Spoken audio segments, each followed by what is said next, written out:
Life can only be understood backwards, but it must be lived forwards. The function of prayer is not to influence God, but rather to change the nature of the one who prays. People demand freedom of speech as a compensation for the freedom of thought which they seldom use. Life is not a problem to be solved, but a reality to be experienced. People understand me so poorly that they don't even understand my complaint about them not understanding me. There are two ways to be fooled. One is to believe what isn't true, the other is to refuse to believe what is true.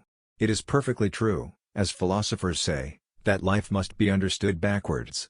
But they forget the other proposition, that it must be lived forwards. The greatest hazard of all, losing oneself, can occur very quietly in the world, as if it were nothing at all.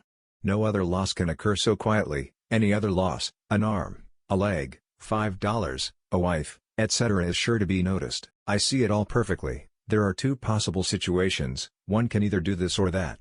My honest opinion and my friendly advice is this: do it or do not do it, you will regret both. The most painful state of being is remembering the future, particularly the one you'll never have.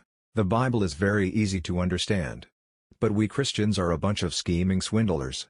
We pretend to be unable to understand it because we know very well that the minute we understand, we are obliged to act accordingly. In addition to my other numerous acquaintances, I have one more intimate confidant. My depression is the most faithful mistress I have known. No wonder, then, that I return the love. Love is the expression of the one who loves, not of the one who is loved. Those who think they can love only the people they prefer do not love at all. Love discovers truths about individuals that others cannot see. To dare is to lose one's footing momentarily. Not to dare is to lose oneself. The tyrant dies and his rule is over, the martyr dies and his rule begins.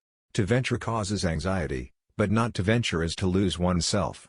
And to venture in the highest is precisely to be conscious of oneself. Face the facts of being what you are, for that is what changes what you are. God creates out of nothing. Wonderful, you say.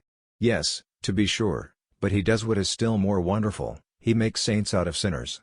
To cheat oneself out of love is the most terrible deception. It is an eternal loss for which there is no reparation, either in time or in eternity. If anyone on the verge of action should judge himself according to the outcome, he would never begin.